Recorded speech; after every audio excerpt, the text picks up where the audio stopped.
Krishna, start. Yes.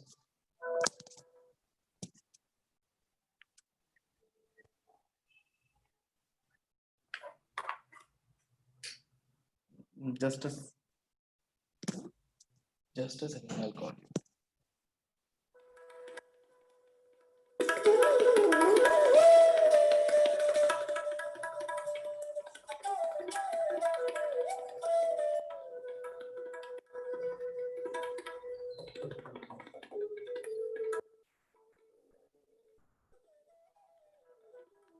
Start.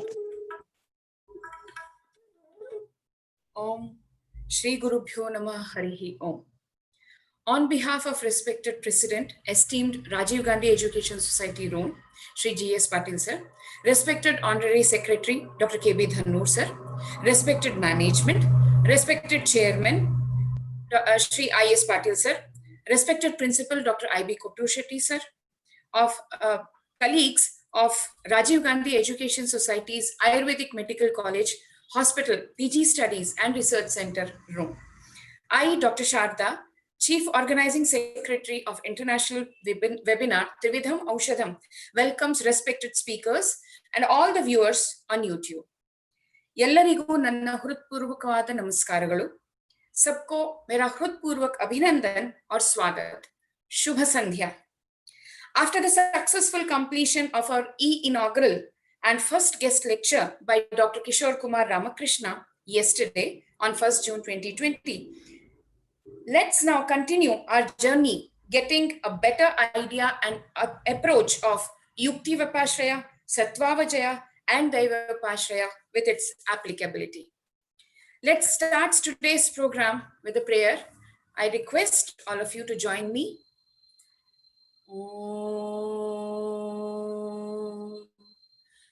Namami Dhanvantarim Adidevam Surasurairvandita Padapadmam Loke Jararubhayamrutyunasham Dataramisham Vividhaushadhina.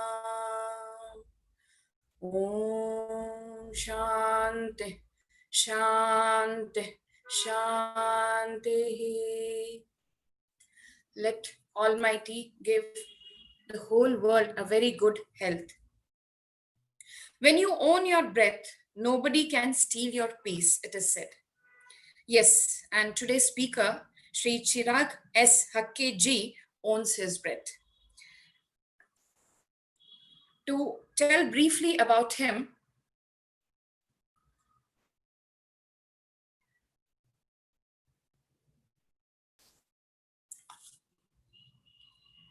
he is an ardent fan and follower of yoga.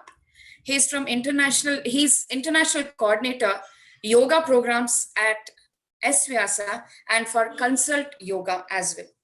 He did Master of Science in Yoga from SVyasa University.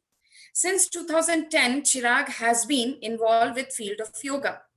His long association with S. Vyasa University and Asian Yoga Therapy Association have led him to conduct various yoga courses, programs, organizing conferences and execution both in India and abroad, and have given him a wide range of experience in the field of yoga.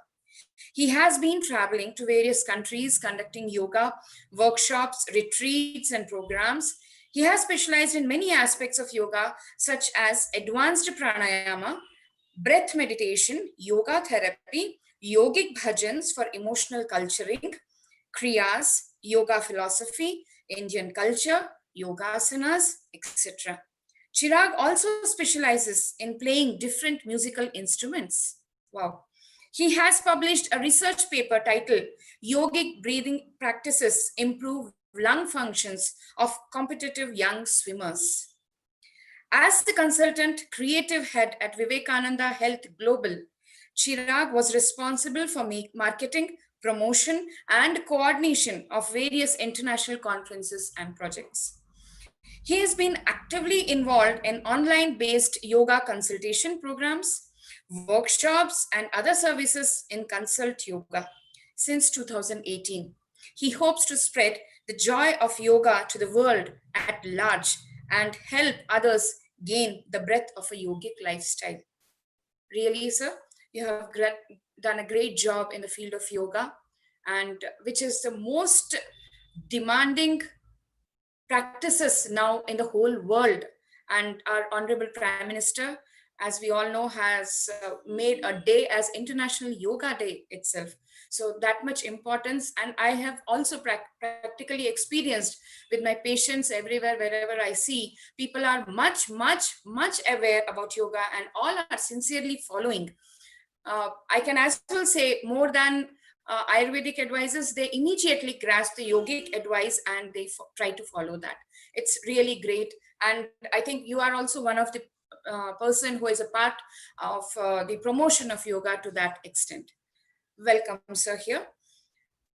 Sir will be talking on a very relevant topic related to our Trividham Aushadham, which will be dealing one aspect of the three, that is the Sattvavajaya, and his topic, as all of you must be knowing, science behind pranayama, a tool for Sattvavajaya Chikitsa. Really great, sir. We all are honored to have you. I request you to start your presentation, sir.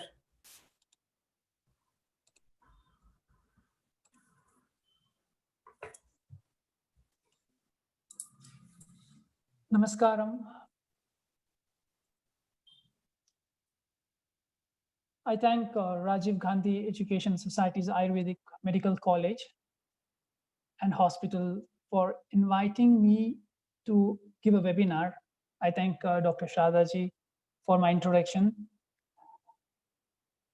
The webinar which I'll be giving you all is on the science behind pranayama and how it can be a tool for Sattvavajaya Chikitsa or Ayurvedic psychotherapy.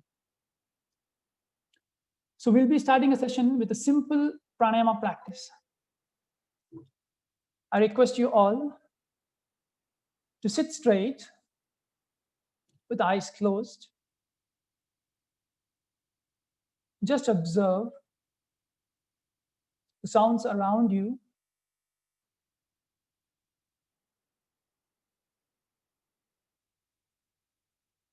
Do not analyze or interrupt. Just observe. And please close the eyes and just listen. Now inhale deeply, slowly, and exhale completely and slowly.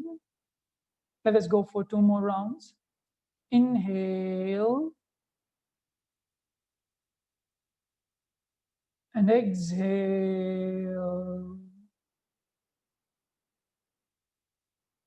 Last round. Inhale deeply and exhale slowly and completely. Now we'll chant one Omkara together. Inhale deeply.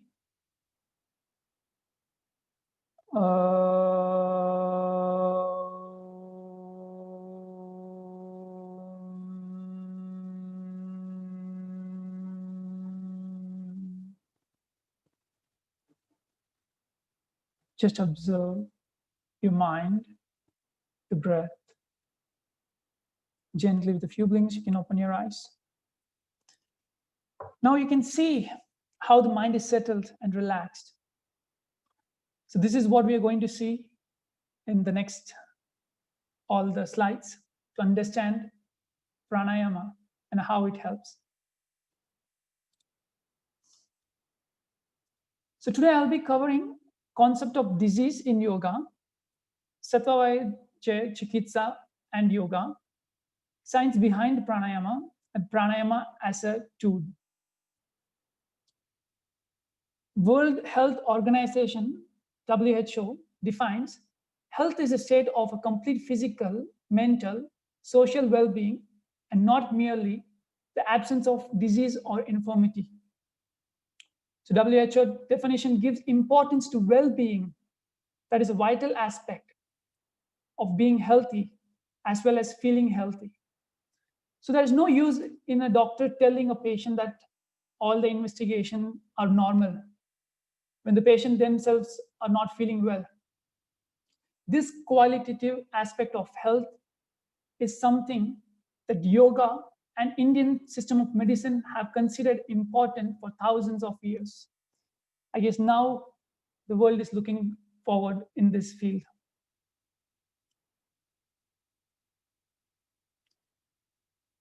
So according to Yoga Vasishtha, the concept of disease, Vyadhi, are two types: Adija Vyadhi, stress-borne, and Adija Vyadhi, infectious. Further, Adija Vyadhi is classified into Sara and Samanya. Samanya Adija Vyadhi are described as those arising from day-to-day cause, while Sara Adija Vyadhi is an essential disease of being caught in the birth that can be understood in modern terms as a congenital diseases. So before we go to the concept of disease according to yoga, we need to understand the 5 layers or 5 sheets.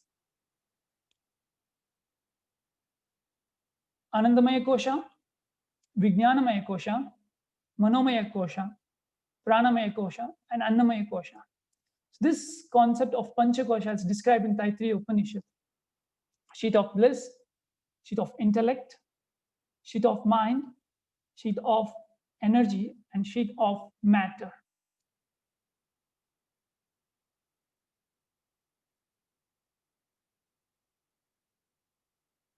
According to Yoga Vasishtha, the modern disease such as asthma, diabetes, hypertension, and anxiety, etc., are called Adija Vyadhi, which is stress-borne diseases originating in Manomaya Kosha. They arise from our actions that governed by our emotions, which are like strong likes and dislikes, rather than what's right and or what's wrong. Often in this phase, we respond to our emotions, the pull of senses, knowing fully well that we are going against what is right. Then the Pranamaya Kosha gets imbalanced, which leads to Annamaya Kosha. According to the yoga, the root cause of all psychosomatic disease starts from the mind stress. So stress begins over there. Stress is a part of life and necessary for growth. If you don't allow the system to regain its normalcy, it will lead into different ailments. So let us see how it happens. For example, your friend or your boss would have scolded you for some reason. It can be a silly reason or it can be some big issue.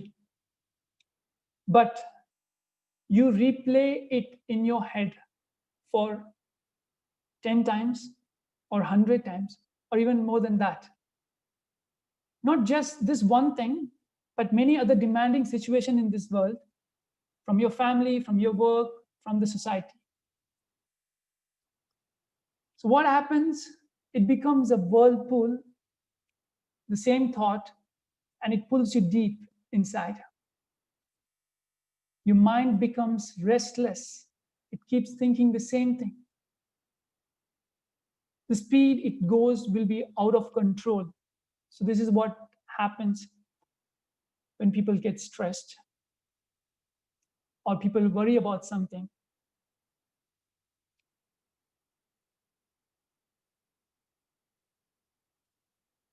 So stress, according to yoga, is uncontrolled speed of thoughts. I repeat, stress, according to yoga, is uncontrolled speed of thoughts. According to Yoga Vasishtha, all our emotions like extreme fear, anxiety, anger, frustration, and even depression, the problem is that of uncontrolled surge of this speed. As I said, first, at the level of mind, the process of thinking and the thought and the speed, which goes onto the energy level and it disturbs the balance in your pranamaya kosha and percolates into extremely speeded up or blocked function of the body, resulting into physiological response of anxiety or depression. The autonomic nervous system has a direct role in physical response to stress. Like when body is stressed, the sympathetic nervous system contributes to what is known as fight or flight response. The body shifts its energy, all resources, towards fighting for it or even fleeing from it. But later, the parasympathetic nervous system tries to bring back the stressed body to normal condition. But when it doesn't, and the sympathetic nervous system takes over because of your mind, because of the speed of your thoughts, for a prolonged period, not just today or tomorrow, it's like it's been there for a long time. The disease is born out of stress. That is Adija Vyadhi. This is concept of disease in yoga. As I said, stress disturbs emotional level. It's in the mind, then energy level, in the physical, and to the body. So, according to yoga, the Adija Vyadhi, stress-prone disease, the root cause is mind from Manomaya Kosha. Now let's see how Sattvavajaya Chikitsa and yoga goes together. This is not my expertise because it comes under Ayurvedic domain. So if any mistake, please pardon me. So Sattvavajaya, a method of a treatment, especially for mental disease, which is equivalent to modern psychotherapy. Sattvavajaya Chikitsa prevents the impairments of Dhi, Dhriti, Smriti, but also brings them back to the normal state, playing a significant role in maintaining the harmonious state between these all three factors, the perception, retention, and memory. So ultimately leading to the happy, healthy state of individual. What I want to highlight here is how it is very much related to the yoga concept. So sattva here means mana, mind, and avajaya means conquering. So sattva avajaya means to have a control over the mind and thus abstaining from the things that are not good for the health. So yoga has a similar definition, you can see, according to Patanjali Yoga Sutra, which is considered as a main text in yoga. The definition is yoga chitta vritti nirodha, which means yoga is to control the fluctuation of chitta, or it is to control the mind, to gain the mastery over the modification of the mind. Same way, according to Yoga Vasishtha, Mana Prashamana Upayah Yoga, which means yoga is a skillful method to calm the mind. So you can see the similar definition of Sattvavajaya Chikitsa. The meaning of Sattvavajaya, the word meaning of Sattvavajaya and the yoga definition. Here we see the similarities.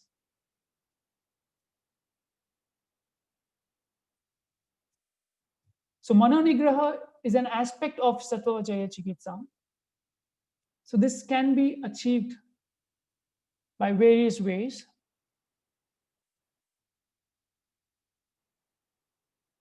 The mind, this mind control can be both subjective and objective. Self-control of mind is one of the most difficult tasks, and it needs a perfect combination of desire, determination, and dedication. I guess everybody knows that. And it can be achieved. That's where in yoga, they said that it can be achieved. According to Bhagavad Gita, by Lord Krishna, he says it can be achieved by abhyasa, which is a practice, daily routine, and vairagya, the detachment. So if you can do this abhyasa and vairagya, you will be able to achieve by regulating the thought process.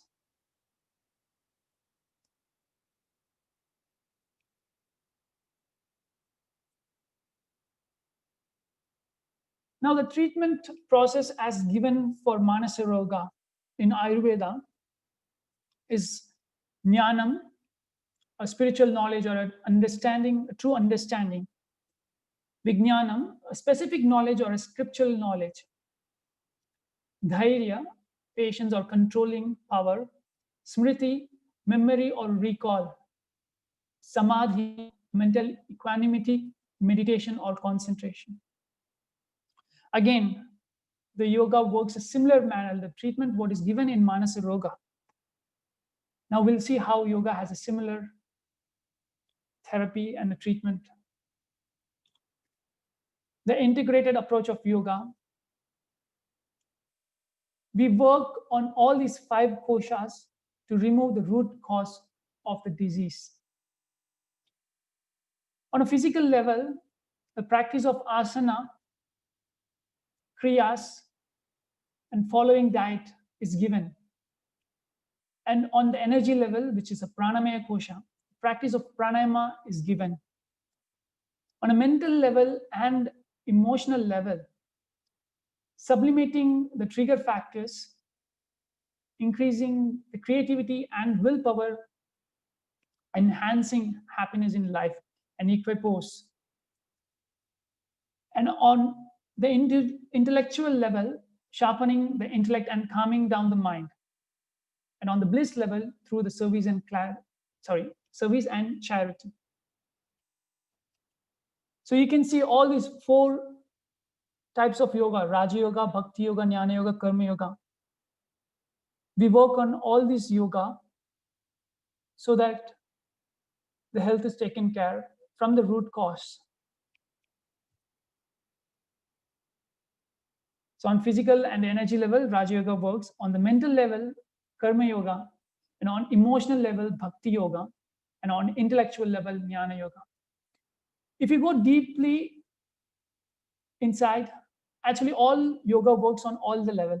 It's not one yoga which works on one thing, but it works in all the level. Today, our focus for this webinar is to see how pranayama helps. So we'll be focusing only on the pranayama. In yoga, pranayama plays an important role as it is a bridge between the physical layer and the mental layer. That is Manomaya Kosha and Annamaya Kosha. Now we'll understand the science behind pranayama, how it works, and what's the bridge. So what is prana?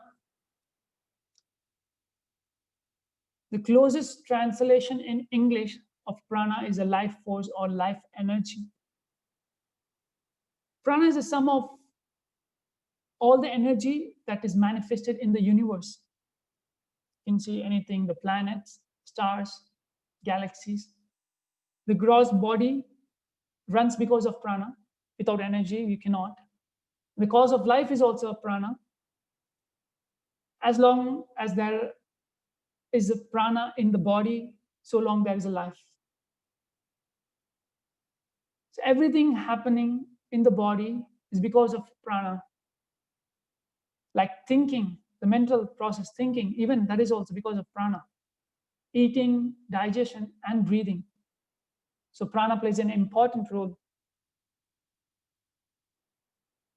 So prana is a subtle energy or a life force, a pure form of energy, which cannot be seen or measured. But manifestation of prana can be seen. That is what we are feeling, the manifestation in this whole world. The pure form you cannot. The closest example is electric current. As you cannot see it, but it is there. And if you want to feel it, you need to go and touch. Then you will know what prana means.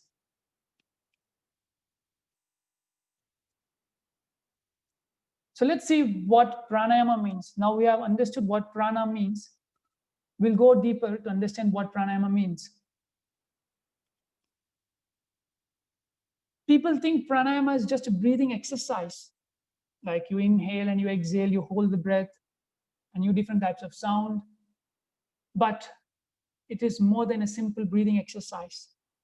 As we know, prana is the energy, and we are dealing with a subtle form of energy. Then why breathing? Let us see. Why breathing? So here is an example to understand how pranayama works and why breathing. You might be wondering this particular picture, how it's going to tell us, but I'll explain you. For example, everyone knows how the fan runs. There's an electric current which passes through the wire and it is converted into kinetic energy. So we use a regulator to control the speed of the fan. Either you can slow down or increase the speed of the fan using the regulator. If there is no regulator, there will be a constant speed of fan. There won't be any regulation. We use breathing as a regulator. We use breathing as a regulator through that we control prana or bring back the balance. Let us see. So breathing as a regulator of the prana. And prana plus ayama, prana is a life force and ayama is a regulation. So it means regulation of life force. It is not just a breathing exercise. So if anybody is asking you next time what is pranayama means, remember it's a regulation of life energy or life force. Do not say it is a breathing exercise. So prana plus ayama, as I said, is a regulation of life force by which we control the mind. How? When prana moves, the mental force or the mind also moves because of prana. When prana is without a movement, mind is also without a movement. By this, a yogi attains steadiness. A steadiness of prana means the steadiness of yogi to attain the mind in control.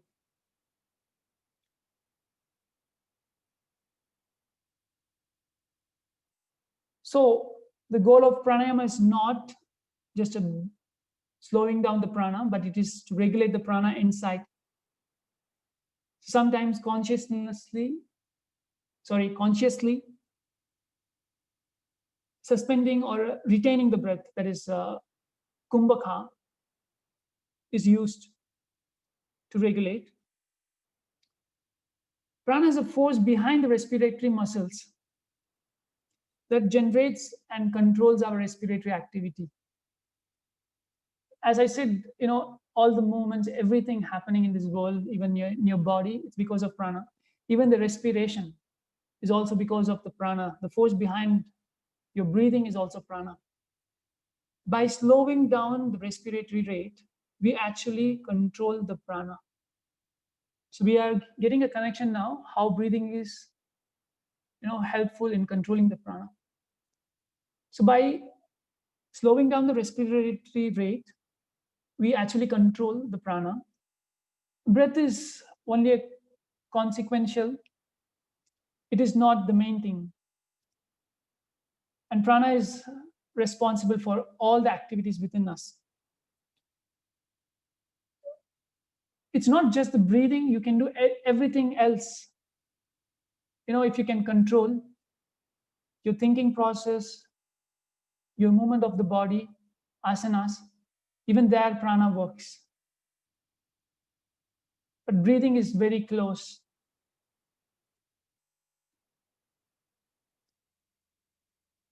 So here we will see the connection of mind and prana. Now we have seen the connection of prana and the body, like how the breathing and prana is connected. So now let us see how mind and prana is connected. Our thoughts and emotions have an immediate effect on breathing.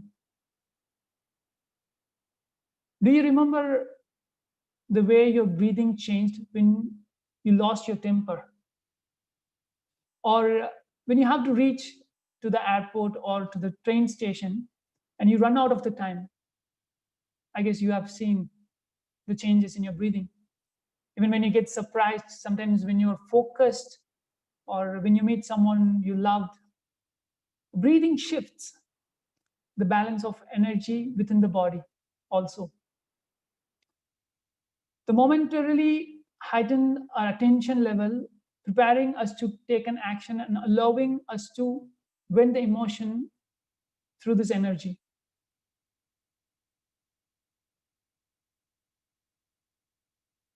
So that's how, if your emotion is disturbed, your energy is disturbed, and that reflects on your breathing.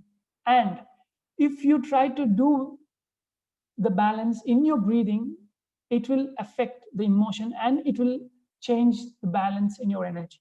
So it works like this. So prana and mind.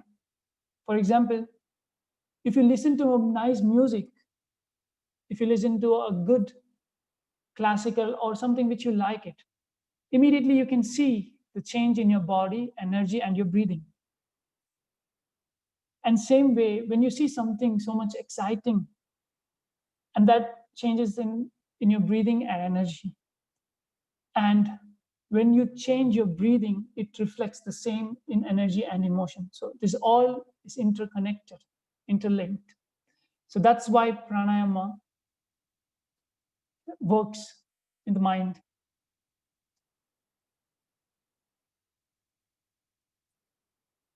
And the same way, pranayama helps to stimulate the parasympathetic nervous system. We have seen the stress triggers the sympathetic nervous system. And here the pranayama helps to stimulate the parasympathetic nervous system, which brings the balance. Through the regular practice, the stress level can be reduced and health is promoted. Let us see the practical part of pranayama now, how actually it works. There are three components of pranayama. First one is puraka, inspiration of air, that is inhalation.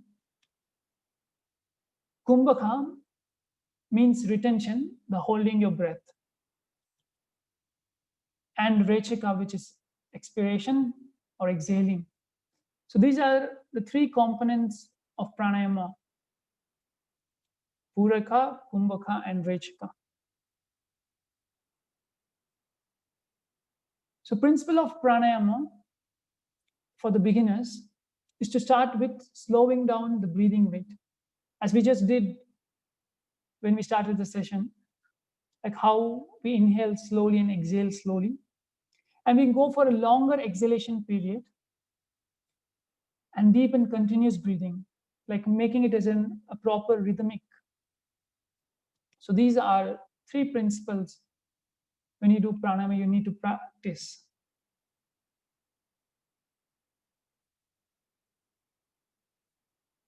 So what are the postures you can do when you do pranayama practice? Vajrasana you can use. You can use the Sukhasana. and Padmasana, and any meditative posture. But mostly if you are a beginner, you can start with Sukhasana. If not, even sitting on the chair can also help. But remember always that you need to keep your spine straight. That plays an important role. Why it is important? One thing, physically, so that you can use your lung capacity properly when you keep your spine straight. When you hunch back, you won't be able to. Second thing is that your spine is straight and the energy flows in your spine straight. According to Kundalini Yoga, the energy where Ida and Pingala Nadi works, and we try to open the Sushumna Nadi, is through keeping the spine straight. So these are the meditative postures which you can use for practicing pranayama. So I've just listed out some of the practices which are helpful for Sattva Vajaya Chikitsa. First one is Kapalbhati, or a breath of fire, which is a Kriya and which is a very powerful practice. And Bhastrika Pranayama, which is known as a yogic bellows, we do with rapid inhalation and exhalation. So these two pranayamas, Kapalabhati, which is a Kriya, and Bhastrika, which is a pranayama. So these two practices plays an important role in Manasa Roga, in mental disorders, because it is a fast practice and it gives a quick result also. And next, Nadi Shuddhi, alternate nostril breathing. Everybody knows about this practice, I guess. With Kumbhaka, gives a different effect on your body, retention of breath. Probably we can do one practice now. I'm not gonna give all the practices because I don't know about your condition, like if you already had food, and if you're not empty stomach, you're not supposed to practice Kapalbhati and Bhastrika. So we'll just do Nadi Shuddhi practice, which can be followed, maybe after 1 hour gap of your meal or a snacks. So I'll just give you an instruction. You can just follow me. If everybody can sit straight again. Close your eyes. Just observe. Do not interrupt or analyze. Just observe your breathing pattern. Try to observe your breathing pattern, like how the inhalation and the exhalation is taking place in your own body.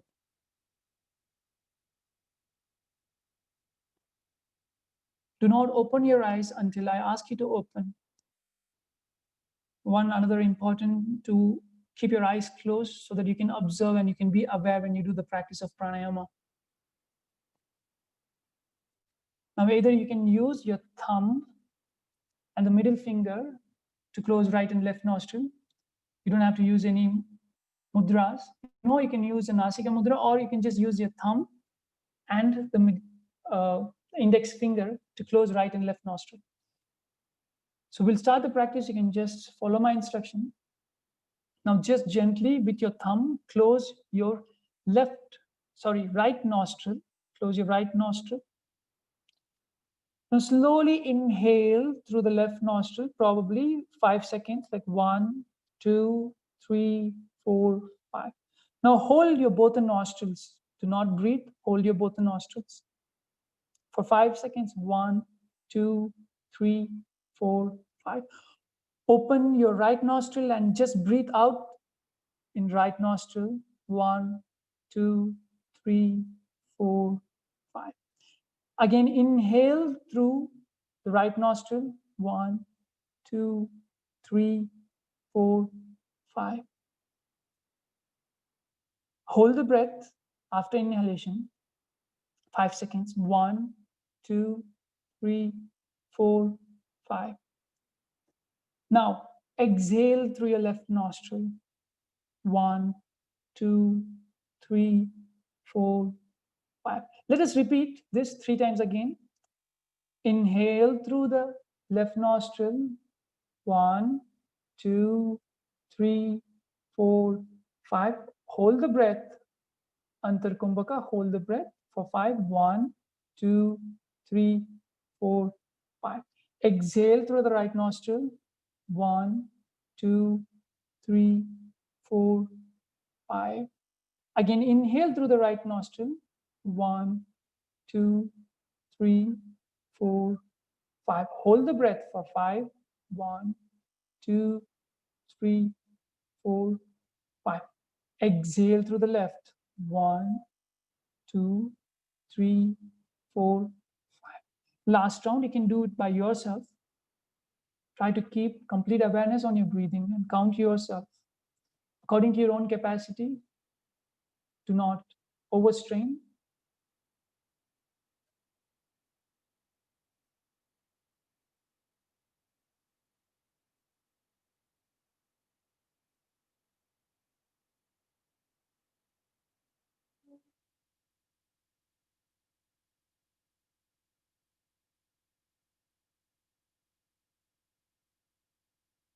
Now, once you're done with the practice, just keep your eyes closed. Do not open your eyes. And just observe the changes after doing Nadi Shuddhi with Kumbhaka, with Antar Kumbhaka, the internal retention. Just observe your breathing pattern and your mind.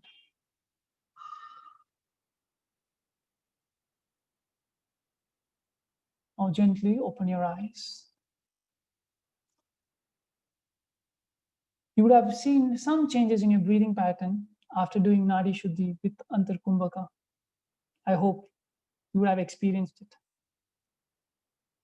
The retention plays an important role because, as we have seen in previous slides, that when you hold your breath, when prana is stopped for some time, your mind also becomes still. The prana becomes still, the mind becomes still. So that's why Kumbhaka plays an important role, mainly for Manasaroga.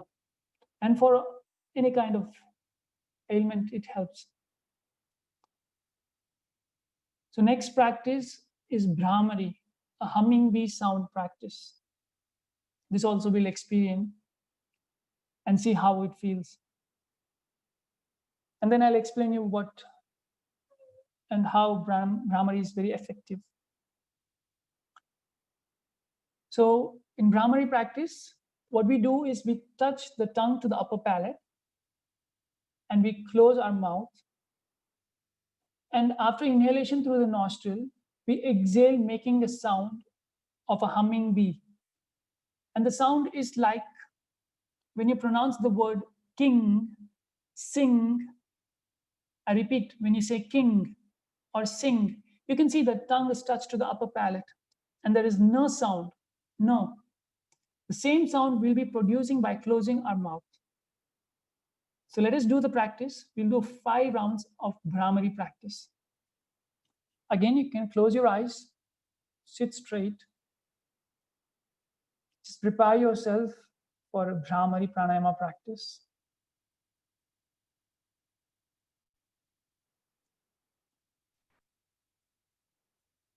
Now touch the tongue to the upper palate. We'll go for 5 rounds. Inhale deeply.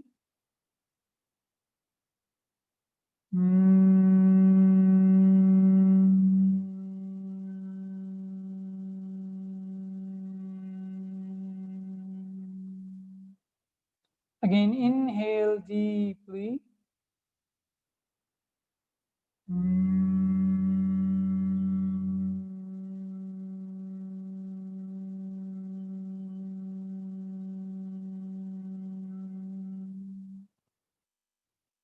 Inhale.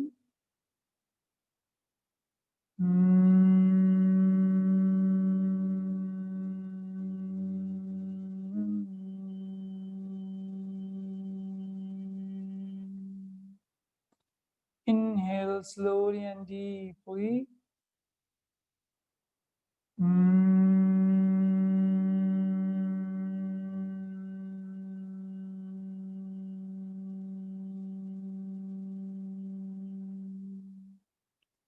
Last round, inhale.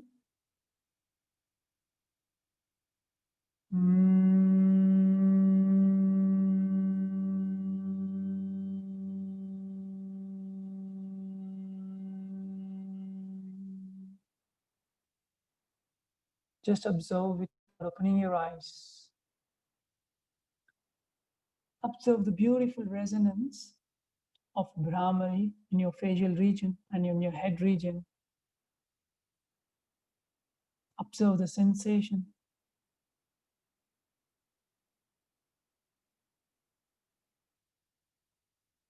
Observe your mind.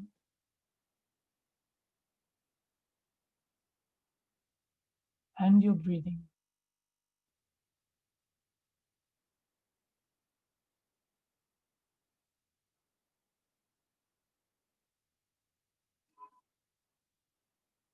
Gently open your eyes. So this particular practice, Brahmari, is very soothing practice. And it really helps for the people who are getting angry frequently.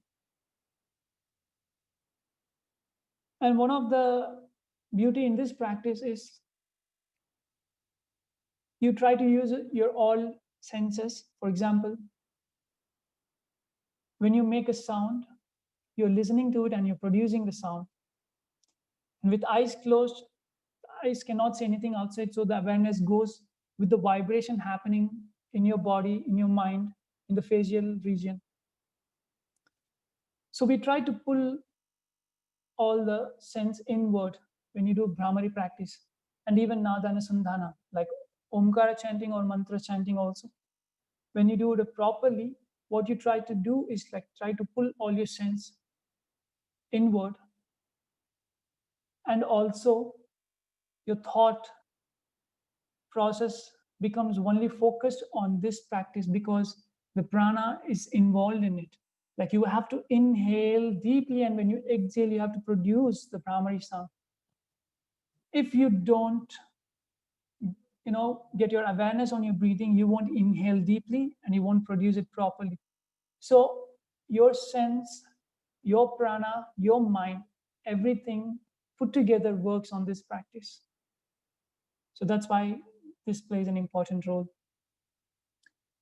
And last, after doing all the practices of pranayama or a yoga, important is to stay in silence at least for some seconds when you do a pranayama practice. If it is a yoga practice, some minutes together. So you can observe and you can see the changes. I hope you would have experienced this Nadi Shuddhi and Brahmari.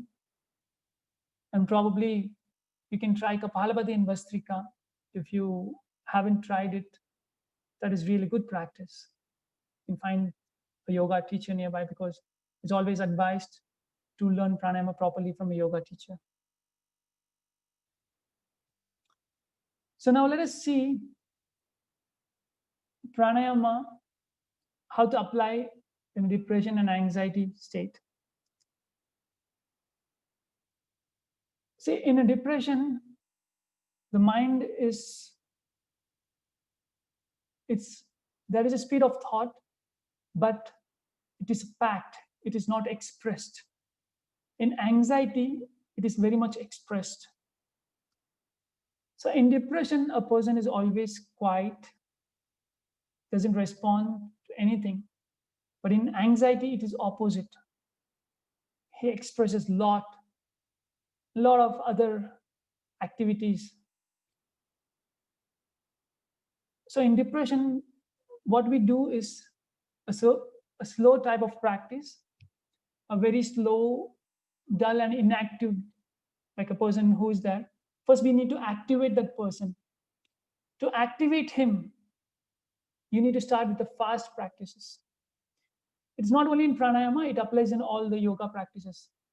So if a person is inactive and dull, you need to activate him. The concept is from tamas to rajas and sattva. So hence, we give a fast practice for people who are in depression. And immediately followed by a slow practice. For example, you give a fast practice for a long duration, like Bhastrika or Kapalabhati, you give a long duration. Then you go for a slow practice for a less duration with closed eyes. So first, you give a fast practice for a long duration when it comes to depression. And when it comes to anxiety, the person is already fast, the person is already active mode, he's already in Rajasic mode. So you need to bring him to Sattvic mode. A depression person is in Tamasic, so from there you bring him to Rajas, then you make him Sattvic. For anxiety, he's already in Rajas, so you need to bring him to Sattvic. So what we do is, we do a fast practice, but with a less duration. And because already he's very much active, you cannot slow him down. So you need to come to his phase, and then you slow down.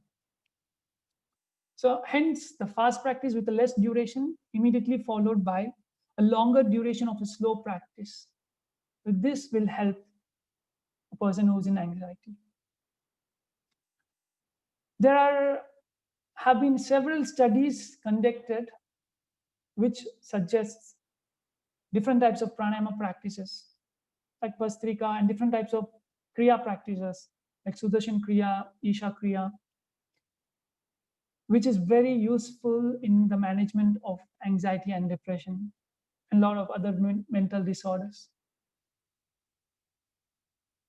I guess you would have known the science behind pranayama and how it can be a tool.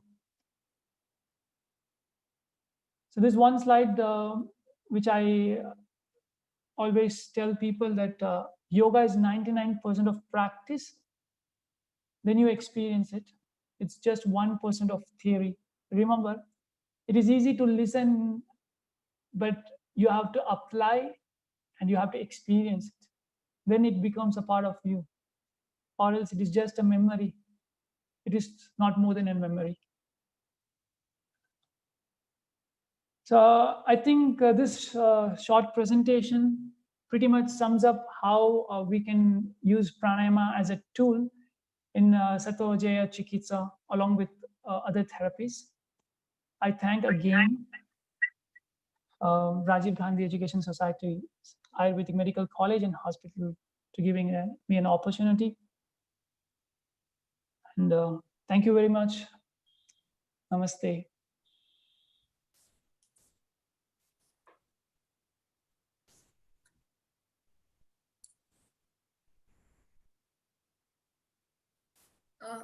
Thank you, Chirag Sirji, for delivering a very nice lecture and giving a very good interpretation, showing the similarity between the principles of yoga and Ayurveda. Yes, definitely in our classics everywhere it has been mentioned. Since ages, as you have quoted also, that Bhagavad Gita, Lord Krishna himself has dealt elaborately with the yogic practices, sattva, rajas, manas, tamas, everything, and all the factors related to manas, how it has to be controlled, giving the quotes and references of yoga, as well as giving the ahara paddhati shaili also. He has explained that which are the food which have to be taken to increase your sattva guna, or which will be increasing tamasika, rajasika, etc.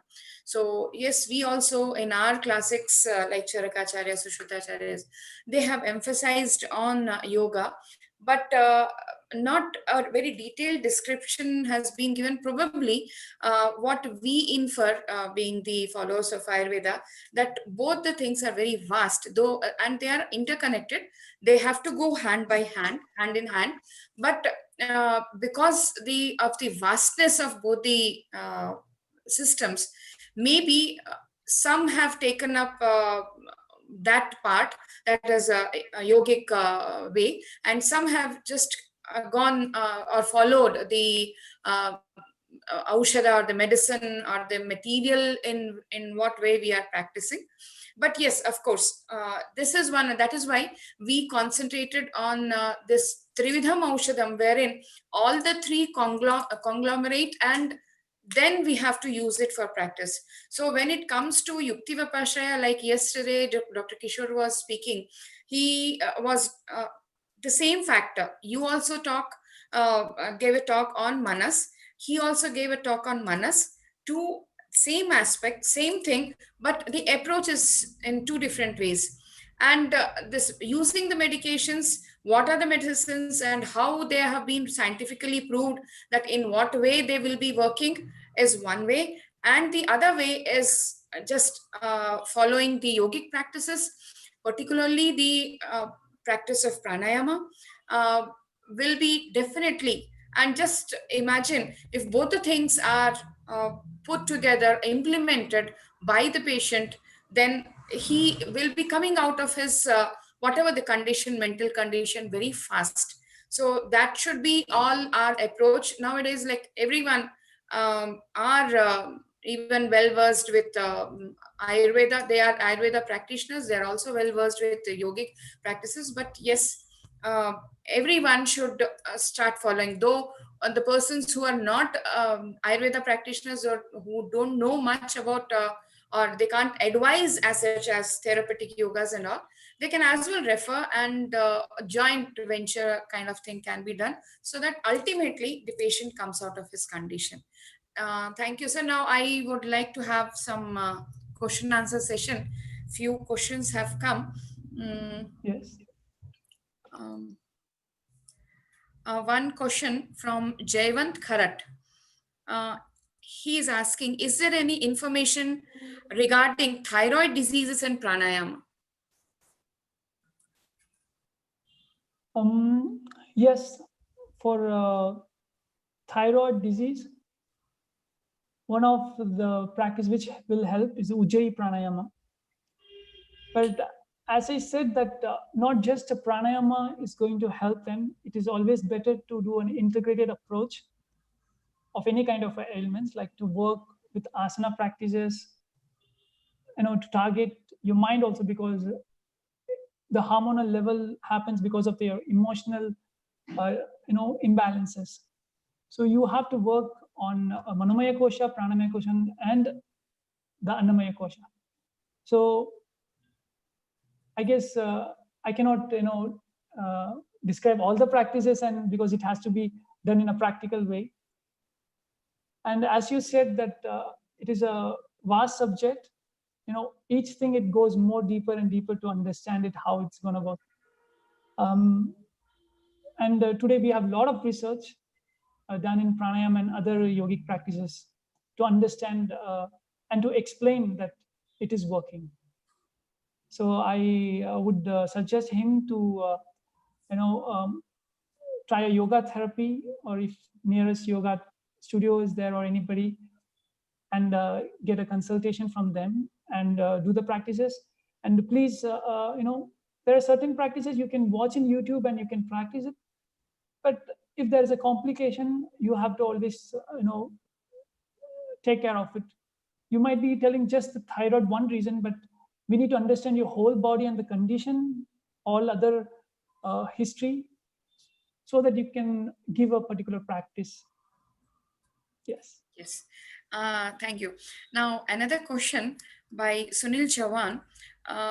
He is asking, fear and palpitations can be controlled by which pranayama, or recommending pranayama to overcome the fear and palpitations? Like, yes, fear is another form of an anxiety only. It is very much possible by practicing pranayama practice. So again, today what we did was Nadi Shuddhi practice and Brahmari practice, which is a really helpful practices to overcome fear and palpitation. So as you know that the parasympathetic and sympathetic nervous system, when there is a fear and that turns out to raise your heartbeat because of the sympathetic nervous system.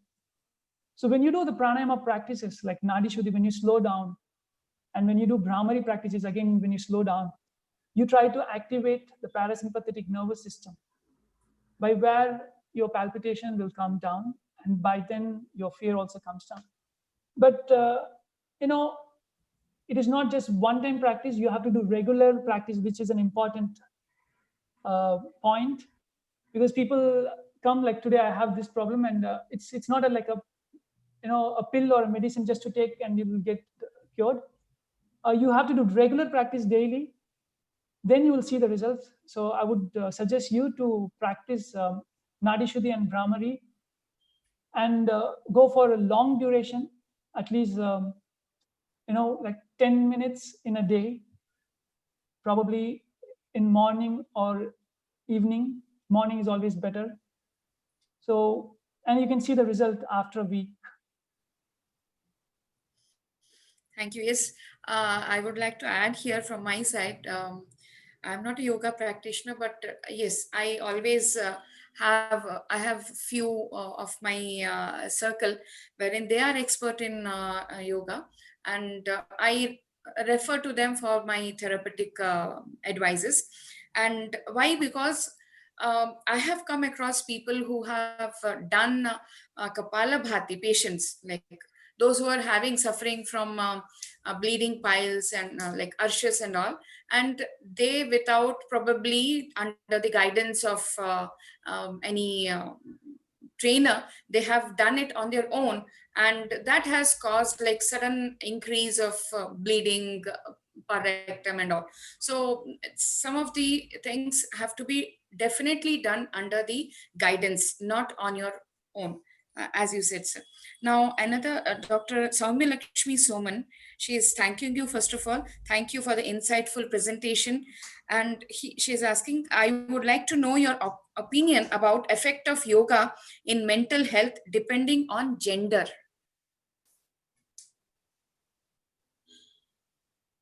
I mean, I don't see there is an effect on the gender ways, because nowhere in the text so far I have read, it never said a female or a male. It just says human body. So it works, but in the mental level, it is more of an understanding. So each person, it's not just a female or male, it's each person's his level of understanding is what differs.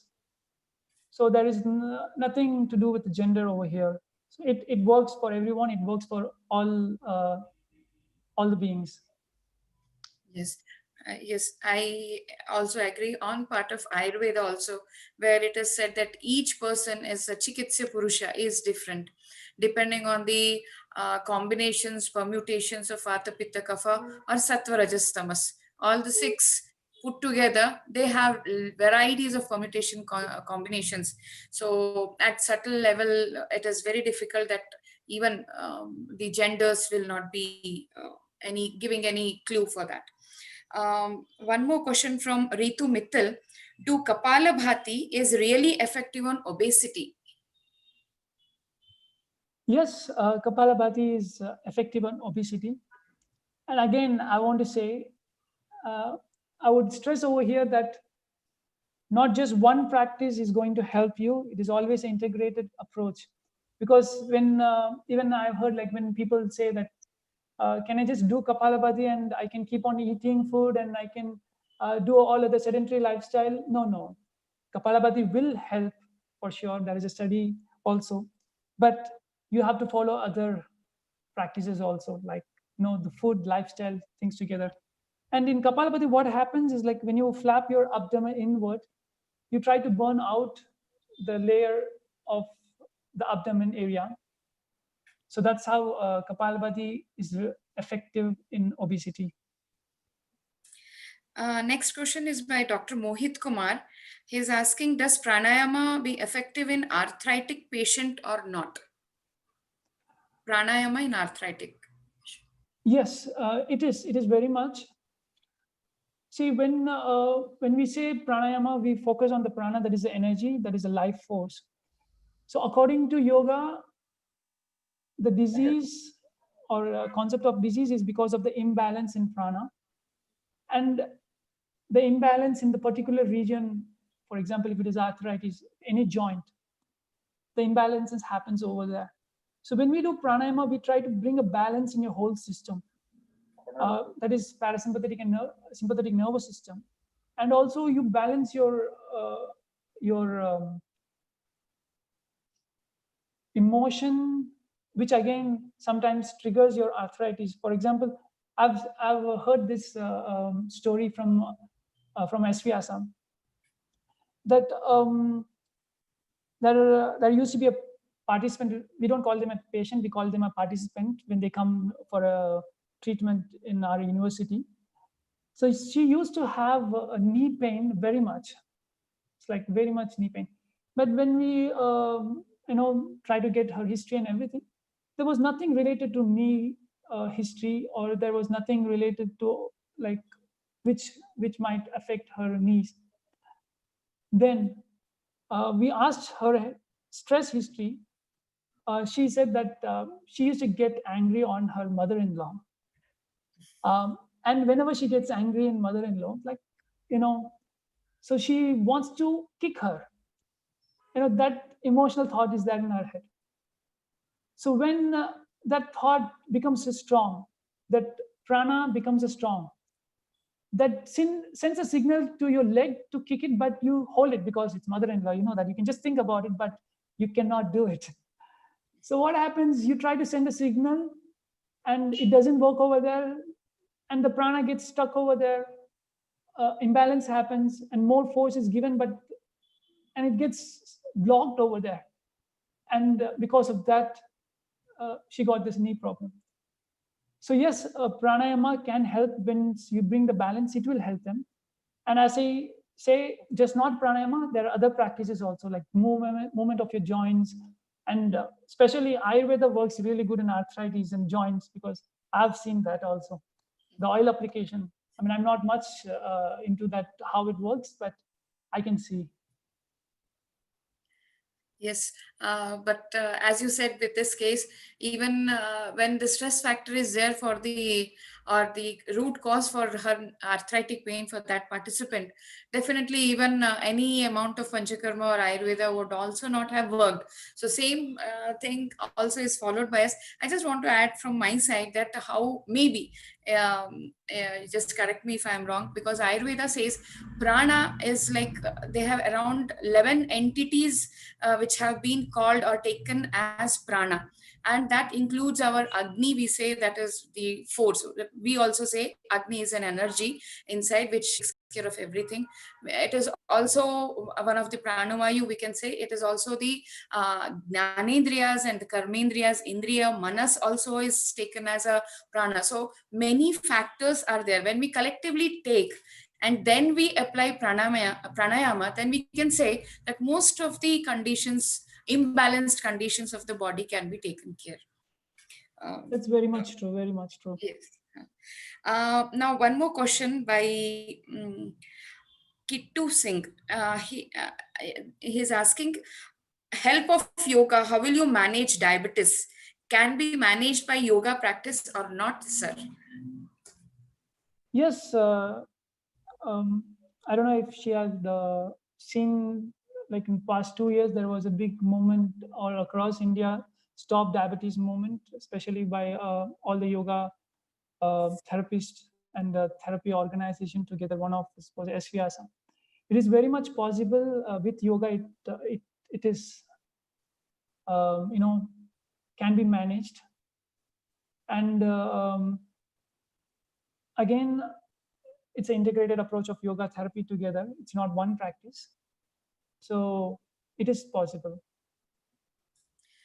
Actually, for this question, I think one of your follower or known or a student maybe, I think she is Bharati Purohit.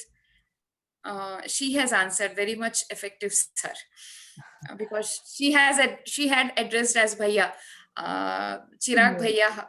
Nice presentation. Professor D.S. Venugopal Rao, sir, he is asking, what is the exact procedure of Brahmari practice? Because people are using both hands to close nostril, ears, and mouth. Yes. There are different variations in the Brahmari practice. That is with the mudra, we try to close again. When they're using all the fingers, try to close the, not exactly closing the nostril, keeping it closer to the nostril and closing the eyes and the ears. This is very much effective. This is like, today which I was teaching was a simple practice of Brahmari, but the advanced practice is what in Brahmari is with the mudra. What happens, you again try to take all your sense inward using closing the ears and trying to close your eyes. That's how it works. Next question is from Avinash Mali. Which particular pranayama can be performed on daily basis by a healthy person? See, for a healthy person, all the pranayama is really good, because the next thing comes, like once you're healthy and once you're normal, according to yoga, it's about chitta vritti nirodha. That is what we are trying to reach. So what we are trying to do in yoga is not just a therapeutical practices to get a good health, but it is to reach the highest state of mind and highest state. So by doing all the practices of pranayama, a healthy person can actually get into the next stage, where in Ashtanga yoga we talk, first we say asana, pranayama, pratyahara, dharana, dhyana, samadhi. So next state he'll be able to go to the pratyahara, then he can go to dharana, dhyana, and samadhi he can reach. So it is really helpful. One question from Nirmala Kelmani. She's asking about how many types of pranayama are there, because there are lots of difference of opinion. Yes, I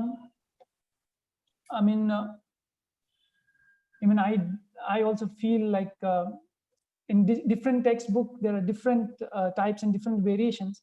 So I cannot say a particular number for the pranayama practices. There are different variations, and different yogis have come up with the different pranayama and kriya practices also. So it is all about their experiences, and that has been written. Mostly you can refer Hatha Yoga Pratipika, which talks about the basic pranayama and advanced pranayama practices. Yashaswini HJ, she's asking, in case of anxiety, can we advise doing asanas like Surya Namaskara?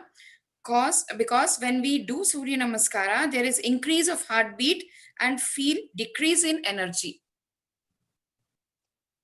Yes, as I explained in the previous slide, for the anxiety, any fast movement is good, then followed by a relaxing movement. So for example, if the Surya Namaskar is given for the anxiety patient, then later you need to give a more relaxation followed by it, then it works. Okay. One more question from Vishnu Priya Sitaram. Sir, why are some developing headache on doing pranayama? Okay, fine. Mostly it happens when you are a beginner, when you're new to the pranayama practices. And especially if you try to strain, or if you try to go beyond your capacity, because it should be gradually built. For example, you inhale deeply and you exhale, and your capacity is just 5. You try to increase with 6 seconds. But people try to move from 5 either to 8 or 9 seconds. That actually disturbs the whole system. So you should go in a proper sequence and a proper teacher to help you to understand where you are. And especially Kapalabhati practices and Bhastrika practices, which are like hyperventilation practices, if you do it for a longer duration, you will get a little bit of dizziness, because it increases the oxygen level in your head, which makes you a little bit dizzy. And that also you need to follow it, like 30 strokes, 60 strokes, and 80 strokes. So you need to follow it in a proper manner. And if you're advanced practitioner, you can go a little more higher.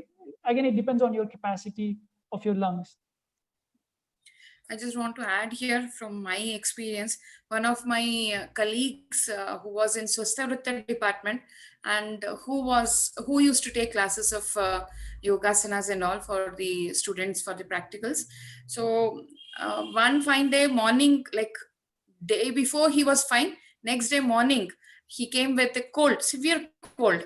Then we asked, like, maybe he would have got it from somewhere. Then he reported that the day before he had done Shitali, demonstrated the Shitali pranayama, and he said, probably I have overdone it by continuously repetitions of showing, demonstrating it to the students, and he got cold. So that is the power. It is done in a proper way. It is very good. That's why it has to be done under guidance and proper training. Dr. Pooja Bharadwaj, she is asking, please tell us how pranayama helps in insomnia and which pranayama we can ask patients of insomnia to do. Yes. For insomnia, the Nada Anusandhana practices really works, which is chanting of Akara, Ukara, Makara, and Brahmari practices, which will really help them. So these are the soothing practices which will help them, to get a good sleep. When they do these practices, what happens, as you have experienced today when we do the Brahmari practice, that the vibrations will give a slight massage to your head region and internally also. Like in Ayurveda, you do external, and in pranayama it happens internal, so which gives a soothing effect and which will help you. So Brahmari and Nada Anusandhana is a good practices. Okay, I think here I have tried to cover almost all the questions posted. If viewers, if I have missed a few, then I am really sorry, because just a second, I have. Okay, again, one more question from Nirmala Kelmani. Yes. She's asking, any dosage of each pranayama is mentioned anywhere in text? Yes, it is mentioned in Hatha Yoga Pradipika, especially when we do Nadi Shuddhi with Kumbhaka, like what is the ratio to be followed for the beginners and how it has to be gradually increased. It is very much given in Hatha Yoga Pradipika in all the dosages. Okay. And what is the effect of samadhi in Manasa Roga? I think, again, this is not my expertise because I haven't attained samadhi. So, I mean, I can just say it helps this dharana dhyana. Up to there, I can say that it helps. And samadhi, I don't know, honestly, to be speaking. Pranayama, which leads to pratyahara, then it goes to dharana, where you concentrate, where there's effort, and when you get into dhyana, where there is effortless concentration. So until then, it really helps in the mental disorders. First, again, the first thing to do is Annamaya Kosha, Manomaya Kosha, Annamaya Kosha to Pranamaya Kosha to Manomaya Kosha. So if you need to reach the higher state, like towards the blissful state, once you make it balanced in mental disorder, then you can go to the samadhi state. That happens for people who are into the next pratyahara, dharana, dhyana, and then comes to samadhi. Okay. One more question from Sandeep Kumar. Can you suggest any yoga practice for infertility management? Again, this is not to my expertise, sorry. Another question, Alfonso Varghese. Hypertension, which yoga posture or pranayama can we suggest for hypertension? Yeah, I mean, I cannot say right now the postures and everything, but just a simple, practices to be avoided. I'll tell the limitations, so that can be followed. For hypertension, again, it depends on the level. So forward bending should be avoided, like mostly the inverted postures and a lot of forward bending can be avoided. And the pranayama, because of the hypertension state, the hyperventilation is not recommended. Try to go for the slow practices. And again, integrated approach of yoga therapy is required for any kind of ailments. Okay, one more question from Prasanna Savnur. related to the previous one, effect of pranayama in non-essential hypertension. That is this, other than the stress oriented, probably. Sorry, I didn't understand this. Is there are Question. two types of hypertension. No? Essential is usually the stress related. Non-essential hypertension. So I think both in both the cases the practices are similar and it works. okay.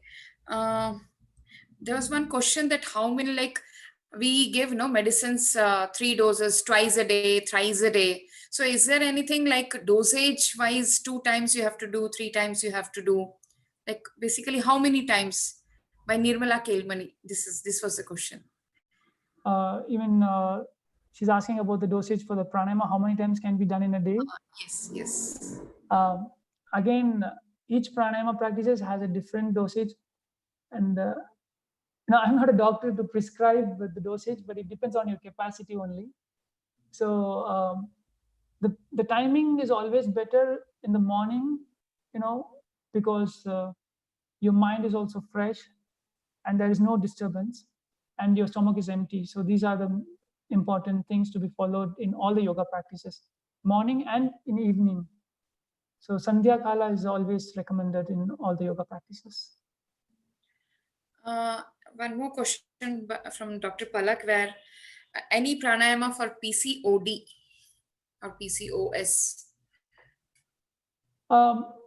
Again, it is an integrated approach only, I can say. For all the practices, whatever the questions they've been asking, I feel specific practices, it's not given.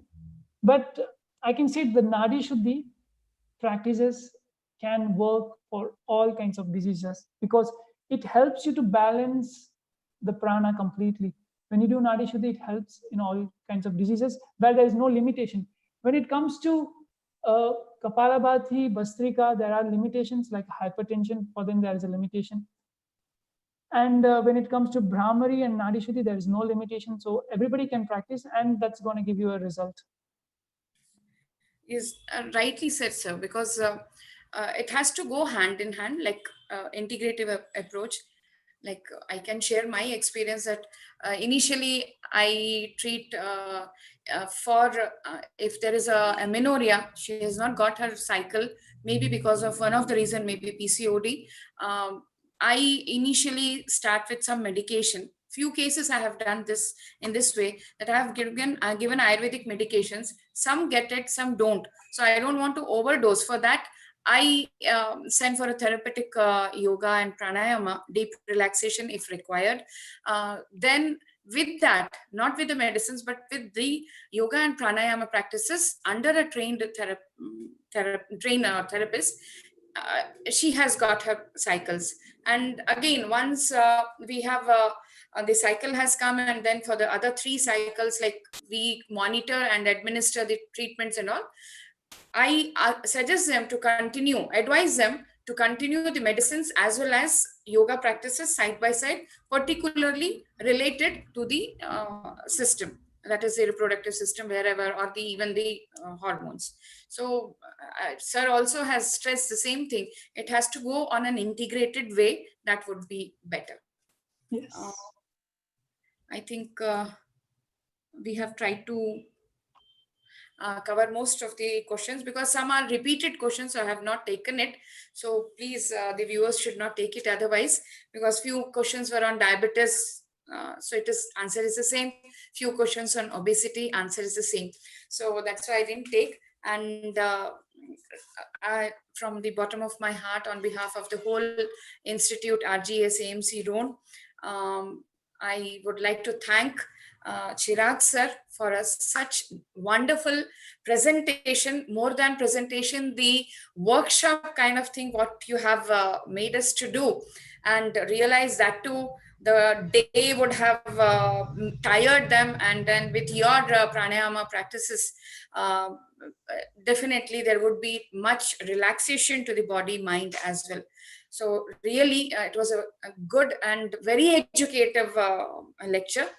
We would look forward that you come or give lectures and brighten us in the aspect of yoga and pranayam and all these kind of thing for our Sattva Jaya benefit, because that is the most important requirement right now at this present day, sitting inside logged and with the fear of COVID-19. Really everyone has to sit and follow what Chirag sir has told today. At least minimum the 2 demonstrations we had he has done, that at least if we follow, then probably we can come out of COVID-19 very fast.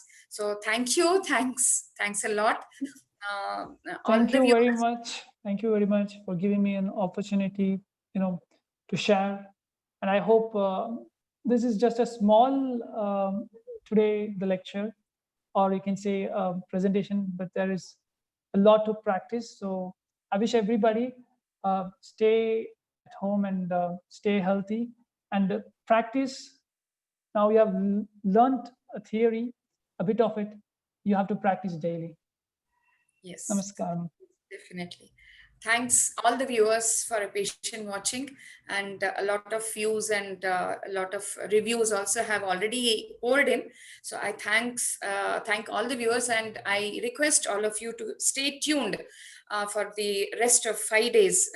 More to come again, and tomorrow we are having a lecture by very eminent speaker, and he is the physician of a royal family. He is Dr. Vijay Murthy, right now stationed in London, and so he will be giving a very nice relation of gut and brain. Yesterday, a few people were asking of the microbiota of the gut and how it is related to the brain, and he will be highlighting the Agni Chikitsa also. So we from the Department of PG Studies in Kai Chikitsa, RGMC, Roon, the whole of the organizing committee request you to stay tuned.